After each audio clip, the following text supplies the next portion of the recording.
Hello and welcome to Columbus Local Podcast, episode number 34 with Frank Laughery. Frank is a Columbus, Ohio bass player. I've shared the stage with Frank the last 7 years in the local cover band Days Gone By. Yeah, buddy. And Frank, I really appreciate you coming and hanging out tonight. It's great, always great to see you. Well, Len, I am honored to be in the list of folks that you've asked. I mean, you've had some great talent, come through. Folks that I don't know that I got to listen to, go do some research on, listen to some of the projects they've played in. And my God, I mean, there are so many amazingly talented people here in Columbus, Ohio, and that would probably surprise a lot of people. But, I'm honored to be amongst the ranks, to get asked to do your podcast. And I really appreciate what you're doing, for the Columbus scene. Like, it's a strong scene. And, we've got all kinds of, bands supporting bands, the ladies, who rock and, go around and see different bands. They came to see us actually once at Quaker Steak this summer, which I, greatly appreciated. And it's just cool. You can't go to see a band in this town without seeing other musicians. And that's just, it's an amazing thing to see. It is. And, it's fun to be a part of it too, isn't it? It is, and unfortunately I moved, a little bit out of town, and it makes it more difficult for us to get down and see bands. But my wife and I are empty nesters, and we've been coming down to actually check out some bands again and, get to go out and do things. And, it's been kind of fun because it's like we're dating again, but we have money this time, so I don't know if you know what that's like, right? It's like, yeah, it's really cool. And, we've had a blast, coming to see, some of the folks that have been on the podcast. We've gone to see them because of the podcast. So it's been inspiring, to hear the other folks and want to go check them out. Yes. That's awesome to hear, man. It really is. And so tonight's your night. Oh, man. With Columbus Local Podcast, yes. Mister. And my anxiety has started to subside a bit. I have to admit, driving in this morning, I was sitting in 3 hours of traffic. There was some accident on 71. I still don't know exactly what happened. I saw a semi, but I don't know what the circumstances were. But I had a lot of time to sit there and think, and I was like, oh my gosh, like I'm going to be on this thing, and no lie, people around the world are going to hear it. We were talking about that a little bit before we came on the air.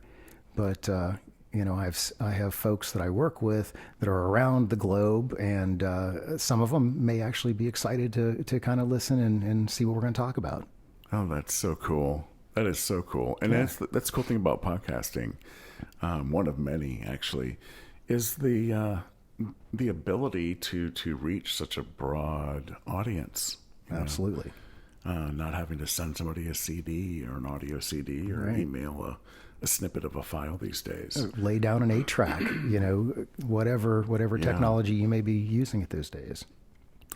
But and Frank, it's been an honor to share the stage with you for the last 7 years, and well, thank you, brother. It's been an absolute blast. Cruising forward with it, keeping things moving. Yeah, buddy. And it's fun to be in a band too, and especially when in the case where we're all in the age brackets that we're in, mm-hmm. We're still able to get out there and keep gigging, keep doing to our last day. It is amazing, and it's funny. I won't divulge anyone's ages, but within our band and outside of our band, there are some folks that you would never know. They tell you that they're 67, 69, whatever their age is, and they look younger than I do. And it's like, well, I guess rock and roll in Columbus, Ohio has a way of keeping you young, at least in spirit and at heart. So yeah, and in some cases in the flesh. Not as much in my case. I look 20 years older than I really am, but that's okay. Right there. It's because you're on Charles Valentino's right arm, right? Yeah. I mean, Charles was always the prettiest person in the band, I have to say. I agree with that. Yeah. I do. Like, I had to think for a second, but it's over. Little man crush action or something, but that's funny. So Frank, Yeah. the bass. Yes. And I've seen some neat basses that you've had, but when did you get into music, and Yeah. how did that happen for you? When do you remember? Okay. Getting into to this world. Yeah, I remember music from a super early age. My mom was always listening to tracks, 8 tracks. That's what I kind of alluded to, earlier. And it wasn't the type of music that I grew up, ended up liking as I, grew up and got older. But it was varied. She was into Elvis, and there were Alabama 8 tracks in there, like Olivia Newton-John, I think at some point when she had 45s coming out, was popular, but wasn't music that really kind of I listened to it, but it didn't like really get me, right? Like it didn't catch me. And then I listened to Kiss, and from there I was hooked. And in particular, Gene Simmons. You may debate his playing abilities, but he is a bass player, in my eyes, as far as like showmanship and driving that band, and just he's a character, and that inspired me, to want to think about playing bass. But it took several years for that to actually come to fruition. And so, how old were you when you were listening to Kiss the first time? Oh my gosh! Like, I know I was young because I have vivid memories of my sister and I. We would do like cutouts of the face paint, and kind of like tape it on our faces, and like jump around on the couch listening to these 8 tracks. And so that was, I'd like to think I wasn't like 16 doing that. I have to imagine I was like 8 or something like that, 7, I don't know, but early in life. So that's a memory that I think is lasting, right? And so you're going to retain that and kind of move to the next event. And in your mind, after some of the Kiss Yep. Experiences, what do you remember getting you into actually playing and getting your bass? Well, it was actually my mom ended up buying me my very first bass when I was like, I don't know, I think I was like 12 or 14 years old. And it still is in use today. If you've ever seen a Days Gone By show and seen a green Ibanez, few musicians that have been on the podcast have actually commented on it when they've seen us play. We got that at like just a local guitar shop. It was used. And, like I said, Gene was kind of what inspired me to want to start with bass, but I had never tried to play one. It was one of these like shot in the dark things. Like a lot of kids might say, oh, I want to play guitar. They get a guitar, they play it, they can't pick it up, they throw it to the side and they don't continue, right? But I picked up the bass, and just without trying any other instrument, I was, immediately kind of hooked to, wanting to play it and emulate, Gene and then future idols as I kind of developed my musical, kind of the things I would listen to, and my taste would broadened and things. So, eventually would get into like Geddy Lee, and Geezer, from Sabbath was a huge hero. Not that I can play like him by any means, but man, that, those guys, there's just so many great players. Yeah, and that was a golden era for classic rock that we know today, or maybe even iconic rock is what some of it's referenced these days. But that's a pretty heavy foundation, especially on the low end, right?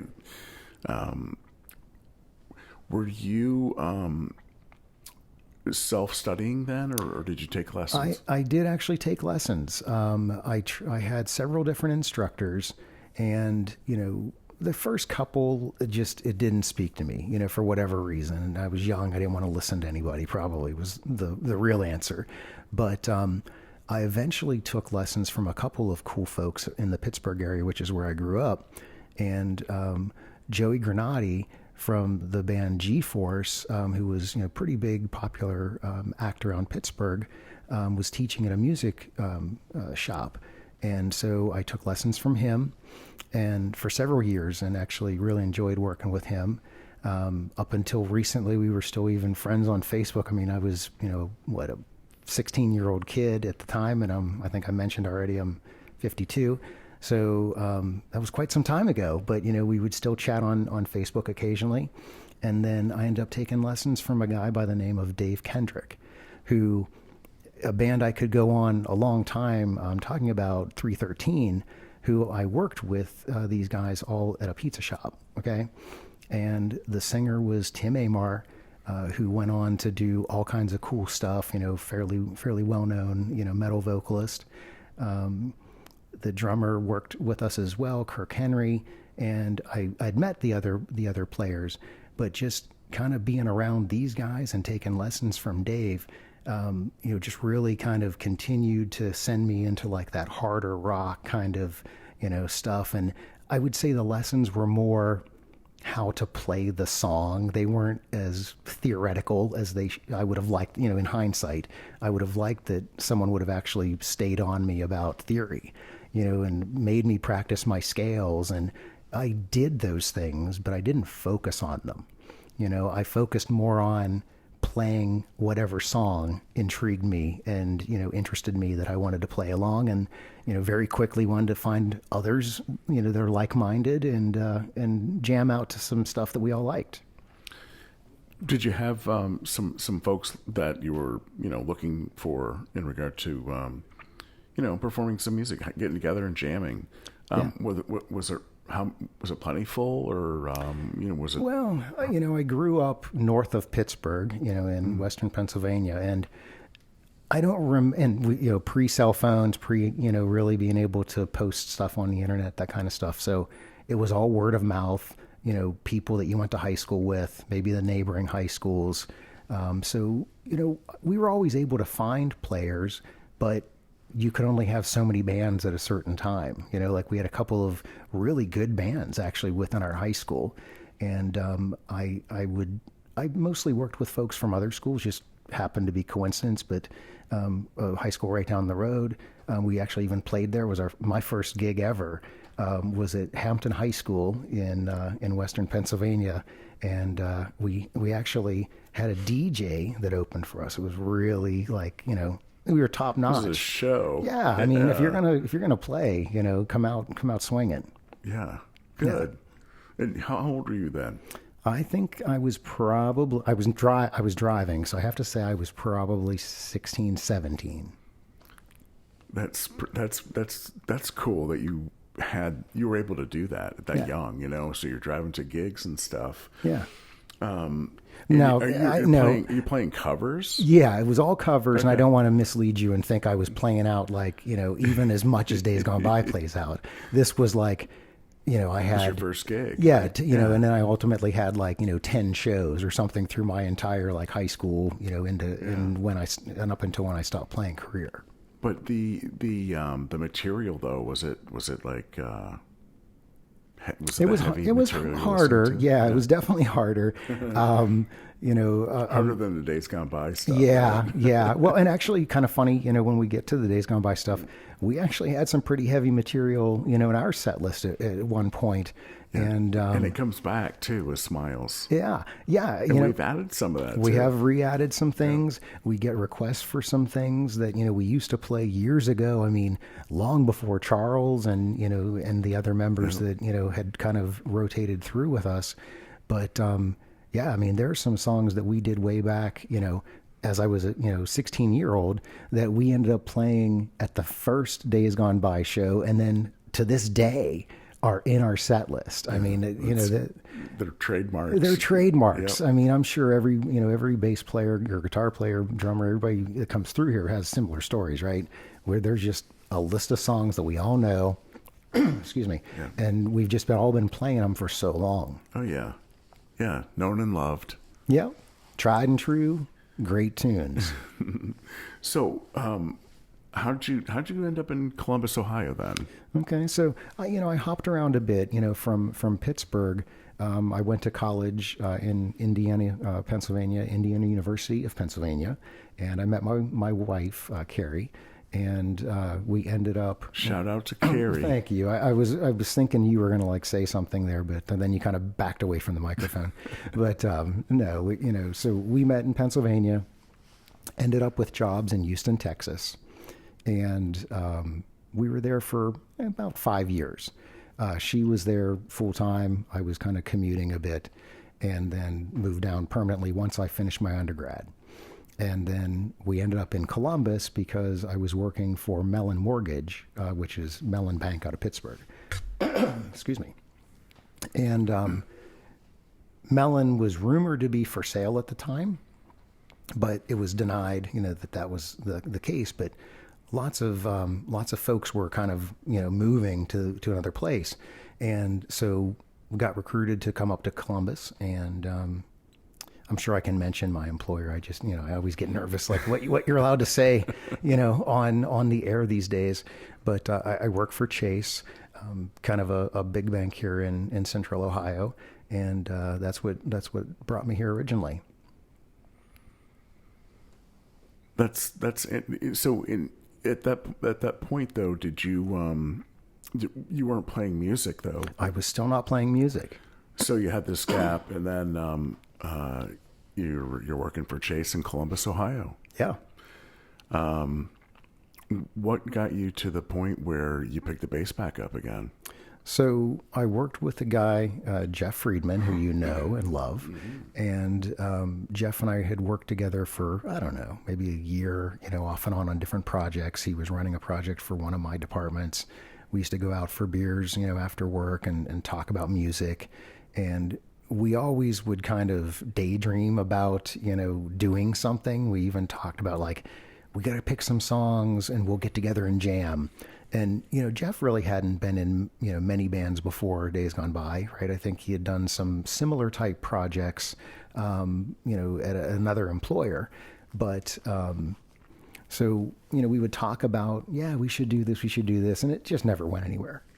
Well, then we were asked, or he was asked specifically, to put together some peers at Chase that played instruments.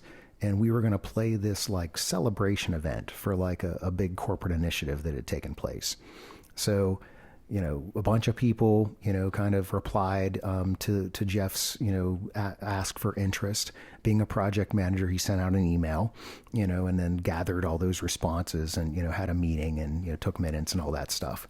But, we had multiple candidates for the different roles. But we ultimately picked out 9 kind of classic, rock songs, some of which were the ones I was mentioning, playing when I was 16. And then we strung them together in kind of a story, changed the words to be about this project. So, a little cheesy, but funny. When we ultimately played the show, we had the teleprompters, looking at your Telecaster over here in the corner. The teleprompters would just flash the words, and people were, kind of reading them along while we were, performing the song. And I have to admit, it was hard because when you're used to singing, even in the car, Ain't Talking About Love, like when you change the words to be something like work related, that's the farthest thing from your mind. When you start, like, you get up in front of people, for me, it was the first time in, 25 years that I'd played a show, and anxiety, kicks in, and it made it kind of tricky, but we ended up having a blast and decided to go on and do other stuff, which, I'm sure we'll talk about at great length. Yeah, well, I think that's really cool that, it was a Chase event, that kind of, blossomed into Days Gone By today, right? Absolutely. Were you called Days Gone By initially? We were not. Actually, I'm glad you asked that, because it's probably a fact I would have failed to mention. We were actually called Chasey DC. I was waiting for laughter and like. It's very creative. Okay, yeah, Very creative. I was waiting just for for a big reaction, but yeah, maybe it wasn't as funny or cool as we thought, but we thought it was fitting, right? Chase and you're covering some AC/DC. It's very creative. Yeah, but and I have to give Jeff credit. He is uber creative, and he's the one that literally took these lyrics and or the melodies and wrote lyrics that just I'm sure I have it somewhere. We actually printed out like handouts with the lyrics on as well, so they were kind of streaming, but then we also had these like handouts, and I have it someplace. I don't know where, in a storage unit someplace, but it has the lyrics that Jeff wrote. And that's a frameable. It is document. There are certain kind of mementos that you acquire through through being in a band or just anything in life, right? But there are certain things that I've acquired in this band that just I'm probably never going to throw them away. Whoever cleans up after I'm gone is going to have to deal with that. That's frameable. Yeah, I do have some frameable stuff. One of my daughter's friends actually drew us a picture when we were playing at O'Nelly's one time. I think you were in that little portrait. So I had that framed in my office for a while, when the kids were younger and that kind of thing. But yeah, so you get all kinds of cool stuff like that. It is cool. Yeah. So you guys did this event, yes, and then started to get gigs out.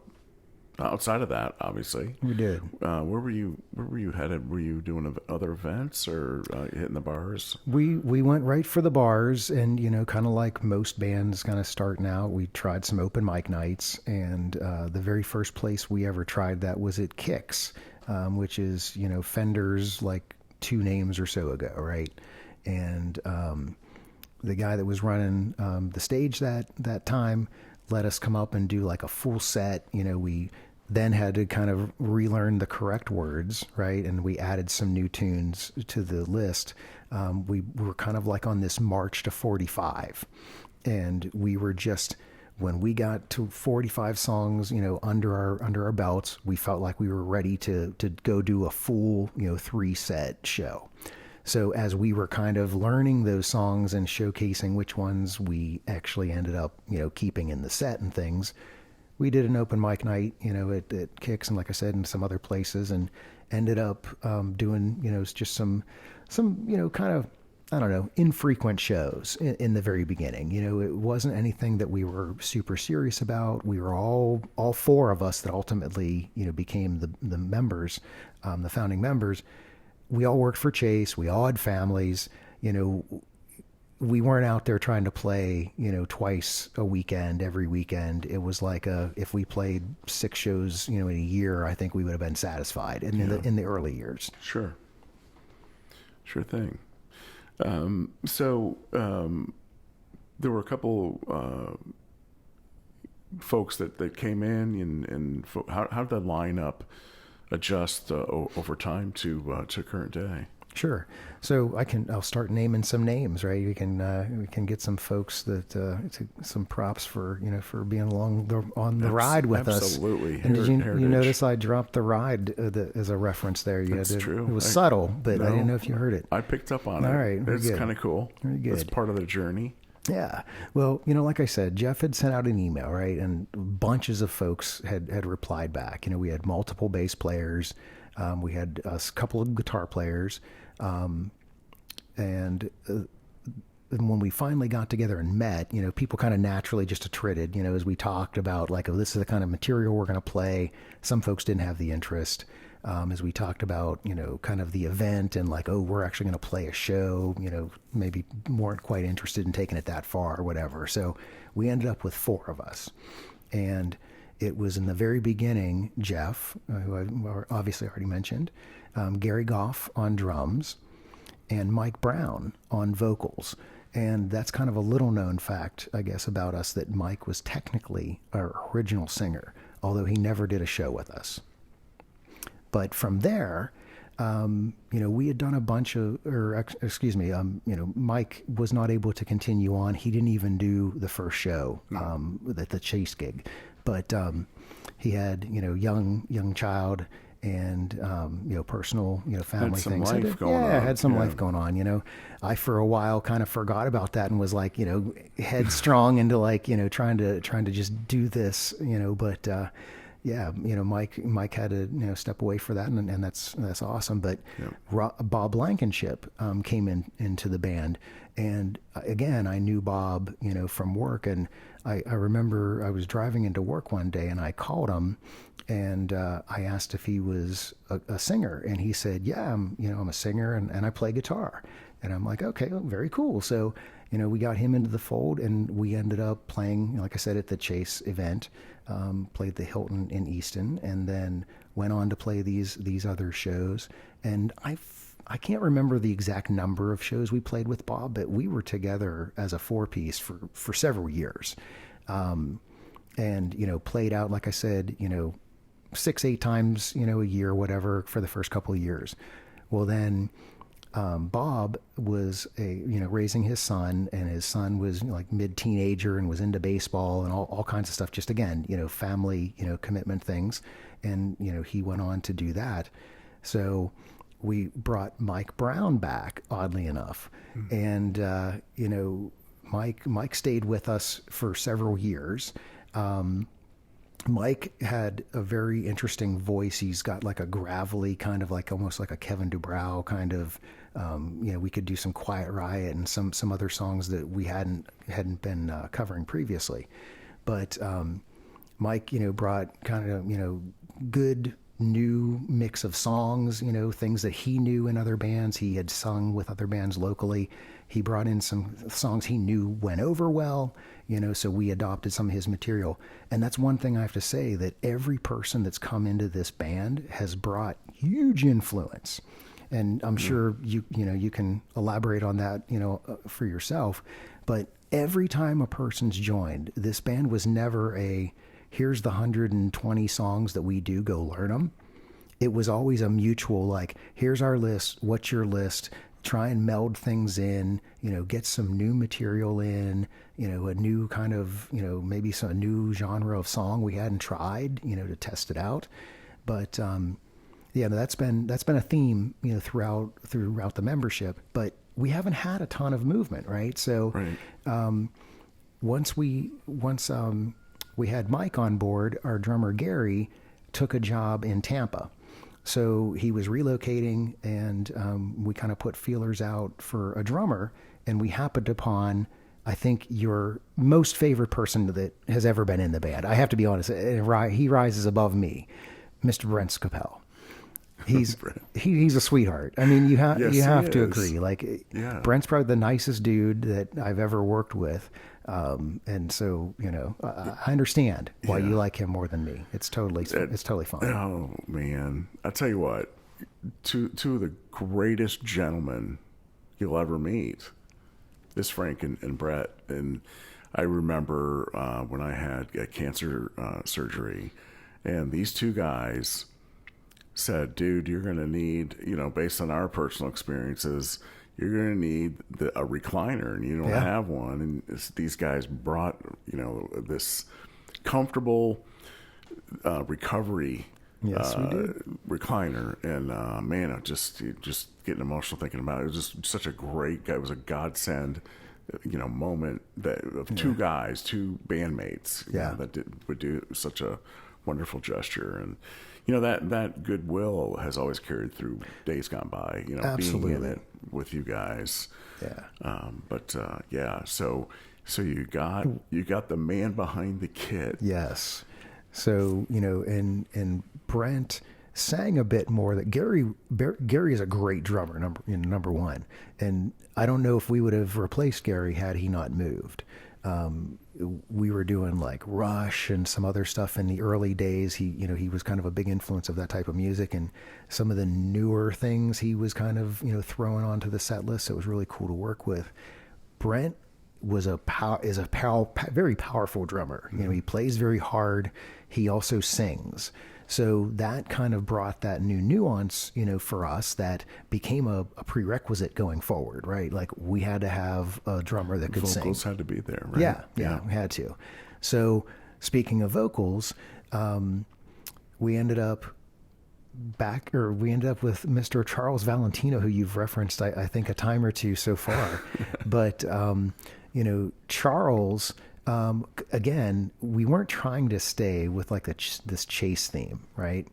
But I happened upon in Facebook, you sign in and sometimes it'll say like suggested friends. There was this guy, he pops up, looks like a young boy, standing with a microphone in downtown Columbus, and it says he works at JP Morgan Chase. So I started Googling him. There's this Chase thing. Again, I wasn't looking for it. It was a coincidence. But so I ended up reaching out to Charles after listening to some of his recordings of Marble Park, which was his original project. And I think Mr. Matt Sestone probably talked about that, and he definitely talked about that when he was here. So, listen to those recordings of Charles. I was blown away. He has amazing falsetto, high register voice that I was looking for. Extremely versatile. Yeah, just, there are songs that like to this day, I get like chills when Charles sings them. He's my man crush. I know, dude. It's kind of hard. You're on stage with him. Yeah, I can understand. You relate. I relate the same way. Yeah. There's several in town locally that can emotionally reach my inner soul. Charles Absolutely. is one of them. He really is a pleasure to. He is. To augment. Yeah, getting him was a dream, for us, and it really expanded the type of material. And, like I said, Mike kind of brought in like some Quiet Riot and some like more like harder rock stuff. We were doing like Nazareth, Hair of the Dog, and, Mississippi Queen and things like that. We haven't done any of those songs in years, but that was kind of Mike's influence. The vein. Yeah. Yeah. And then good rocking. Yeah. And then Charles, came in with like a completely different perspective. It's like we're in different generations, Jeff and I are probably most similar, I guess, from a musical taste perspective, but, I was always more like the closet headbanger, and, Jeff is more like the classic rock, guy. And I'd say Brent was probably, in that classic rock to like, he liked the newer stuff too, and, more contemporary things. But Charles brought in this like 10-year younger than us vibe, right? And so we started really branching out and playing some different stuff. And I have to admit, at first, I didn't like it. There were certain songs, I'm saying that it probably sounds rude. Charles is fully aware of this, right? We would talk, and it was a joke, and it's an inside joke that like he would bring up like a song from Muse, who I just wasn't familiar with, and it wasn't that it wasn't that I disliked it, really. But it had to grow on me. It wasn't something like growing up into, Metallica and Anthrax and Overkill and stuff like that I just naturally popping over there. Yeah. Yeah. Like I get it. It was a difficult transition for me, but I'm glad, that he brought that in and he was able to convince us, that's some stuff we should be playing. And some of my favorites, in the current set were actually these from that time. Yeah. So, kind of cool. had to eat my words there, but, I didn't care for them, but, they grew on me. Yeah. And they always seem to go over well. That's the other thing is, I didn't want to play songs that we were just there having fun playing. Everybody ultimately wants to do that. You want to have fun. Sure. But the way I had fun was seeing people have fun, Yeah, so, I'm definitely in that latter camp. Yeah. I'm heavily in that. Let's do what the venue is looking for kind of thing. Yeah, and you see event. People, kind of getting into a given song, you take a mental note. Like you got to keep that. If you see it's kind of when everybody gets up and goes to the bathroom, it's like, okay, let's take that out of the rotation. So what then brought you to want a second guitar player in the mix and nothing brought Leonard into the fold? Well, there was never a desire to bring in a second guitar player. You're sadly mistaken about that. We were actually looking for a keyboard player who could sing like, I don't know, like an angel. And I'm not saying you don't sing like an angel, Len, but I don't. you don't play keyboards. No. But you were willing to compromise. I remember in our first meeting, you being very flexible about, well, I don't play keyboards, but I could, buy Here's these my pedals. skills. Yeah. I'm willing to, do this, go buy these, effects and whatnot. And it's like, hey, what the hell? A second guitar player would add a lot of kind of overall fullness to the band, right? Can't hurt. And so, we jammed, and you got to meet the guys, right? And yeah. But and you guys went through a process, and I just I loved the feel of the band, right off the bat. Well, and in your basement. And who was allowing that to happen? Oh, so, it's funny you say that. Yeah, because most of the rehearsal, so we used to rehearse at Gary's place back, when he was with us. And then once Gary left, we didn't have a place to rehearse. So at the time, my family, we had like a little 4-acre, horse barn or horse farm. And my wife allowed us to practice in our back garage. So, that was tough in the colder temps, but, we were outside for a while. And then ultimately we ended up moving into our basement, which is, I think, your first experience of rehearsing with us. Yeah, it was. Yeah. And it was a ranch, so they couldn't run very far. We were playing right under the main living area of the house, and, people would just, wander up and, help themselves to, drinks in the fridge or use the restroom or whatever. And, just, without the support, and extreme, understanding, I guess, of my love for music and this, this couldn't have happened. My wife and my daughter both, they've been very accepting, over the years and flexible with, having this in their household, Oh, absolutely. coming to see us, Yeah. and all that stuff. So yeah. And it's been 12 years so far. 14 years. 14. Did we cover that already? No, we didn't cover that. I feel 14 years of days gone by. Yeah, we had our dinner, as you know, last week at Quaker Steak, and my daughter popped in, which kind of surprised the heck out of me. But apparently they'd been texting me saying she was coming there to pick up a carryout order and to be looking for her, when I never saw the text. But she comes walking into the dining room, and we were talking, and we figured out that she was 6 years old when Jeff and I kind of started this adventure together. Yeah. And she's 20. So it's kind of hard to believe, that it's been 14 years.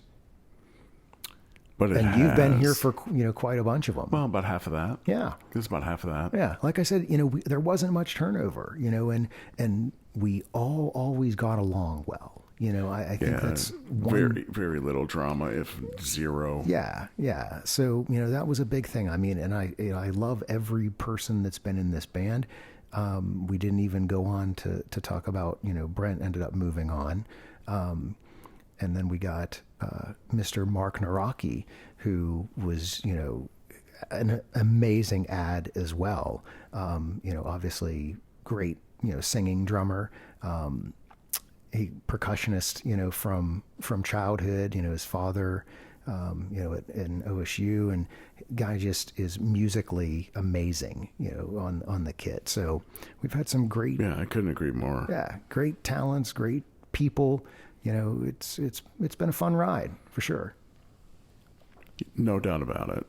And I personally appreciate every moment, it's just been just fantastic. And, being able to, look to my left for 7 years, just jamming, having a good time, with you, and reading the back of your headstock of that green Ibanez and feeling it. Yeah. Right? You were one of several that did get to feel the noise on that one. Mm-hmm. Yeah.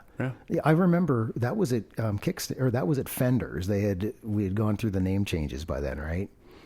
And I feel like, did I jump off the drum thing and smack you in the face with the headstock? Yeah. Okay. Yeah, it was a good one. Yeah. Charles got it a couple of times because he was, on my left. And when I would swing, sometimes, oops, dropped my phone. Sometimes, in the smaller stages, you don't really have a whole lot of room or real estate around you. And I tend to move around a little bit. I like to move around and have fun and try and engage and, get the audience going a little bit. Charles, that was obviously something he focused on a lot and did a great job. Always wandering around, out, take the wireless mic out into the crowd, get people, to come up and dance if they weren't dancing or whatever. And I tried to, kind of follow suit there as well and, kind of make it be a fun show. Oh, and you guys are the most animated.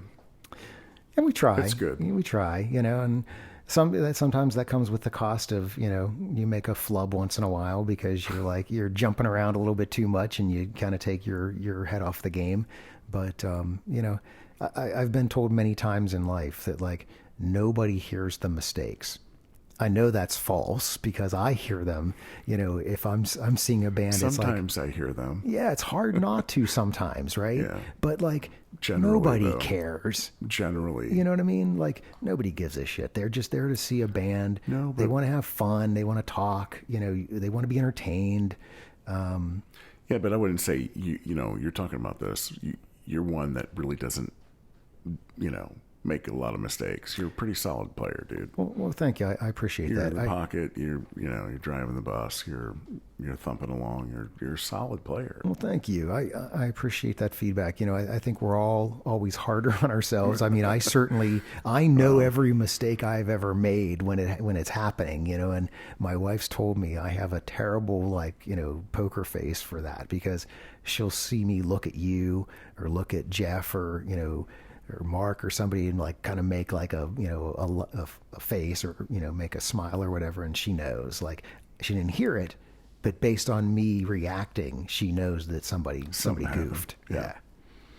But, and getting old, man, sometimes, the memories aren't what they used to be, there are some songs that, just, if you played it exactly how the dude on the album played it, you'd have to remember 99 variations of this bass line, and it's not saying I'm super lazy, but maybe I'm a little lazy. I would learn a handful of those and kind of just then, improvise a little bit and just kind of go through them that way. Yeah. But I can't remember that many iterations of, a different run. It's just not happening. No. Who are the people, along the way for you, Frank, that, you look back on and say, oh man, just really appreciate that, that moment, that assistance along the way and support. Yeah. Well, I mean, I mentioned my mom, who bought my first bass for me and, I'm sure drove me around to some things that I'm not recalling, top of head. I thought I was driving myself, but, she may have. My wife, my daughter, have been uber supportive, all through, the 14 years of Days Gone By. And, just all, the guys that have been in the band. I mean, I've become friends with every single one of them. I still talk to about everybody, and it's the ones I don't, it isn't because we don't get along. We all still, get along great. It's just sometimes you're out of sight, out of mind. Folks move out of state, you just never see them anymore, and, you kind of just lose touch. But, great relationship with everybody that's been in the band and, happy to have been a part of it. Oh, yeah. And, on the business end, you're kind of the guy for the band. I did a lot of the management type activities, like the bookings and, in the beginning, I was picking the set list, and I was, I'm an analytics guy, right, at work. So I was rotating our set list to make sure that we played everything in our library, X often. So it was there was a statistical model, I'm making that up, but there was some logic to it, right? Yeah. And we would hit, so many rehearsals, we would hit every one of these songs. We had it down to a science, but we were building this ginormo library that was just becoming, you couldn't expect Jeff to remember leads to 175, songs that he's not really all that familiar with, Right. And it just became a difficult, thing to try and have that many in the library. Yeah. Oh, yeah.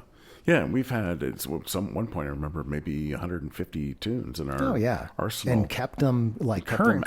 Yeah, we had to be up on all those. Yeah, I mean there are hundreds that have cycled audibles through and all kind of things. Yeah, and that's Charles was you said it. I mean Charles was always good for reading the crowd. Yeah, calling out a song that he thought would go well, and sometimes we had to, say veto, if like somebody that metal just tune and do a funk tune. Yeah. So that's right. But he's definitely very good at that, reading the room. Oh yeah, absolutely. Well, Frank, you and I have shared again, 7 years of musicianship. It's been, for me, it's been a highlight of activity, with music, playing live, right? So I really appreciate your time tonight, sharing your story, which I think is an example, we can grow up in Western Pennsylvania or north of the Pittsburgh area. Is that right? Yeah. And, come into this environment in Columbus, Ohio, like a lot of us have. We've been transplanted at a certain point in our lives and kept the music and the influences forward. And, we're helping to contribute to the community, to the cause, and the diversity that Columbus, Ohio live music, provides and has provided over the years, that we've all kind of created this melting pot of, fabulous music opportunities. Absolutely. It's been great. And so for episode number 34 on Columbus Local Podcast, Frank Laughery, I really appreciate it. And, I'm so glad. We're going to hopefully be playing music for a long time in the future. And I hope so too. I really appreciate the invite. Thanks for having me down, Len. Beautiful place. You bet, brother. Okay. Thank you all for listening. Have a great evening. Bye-bye.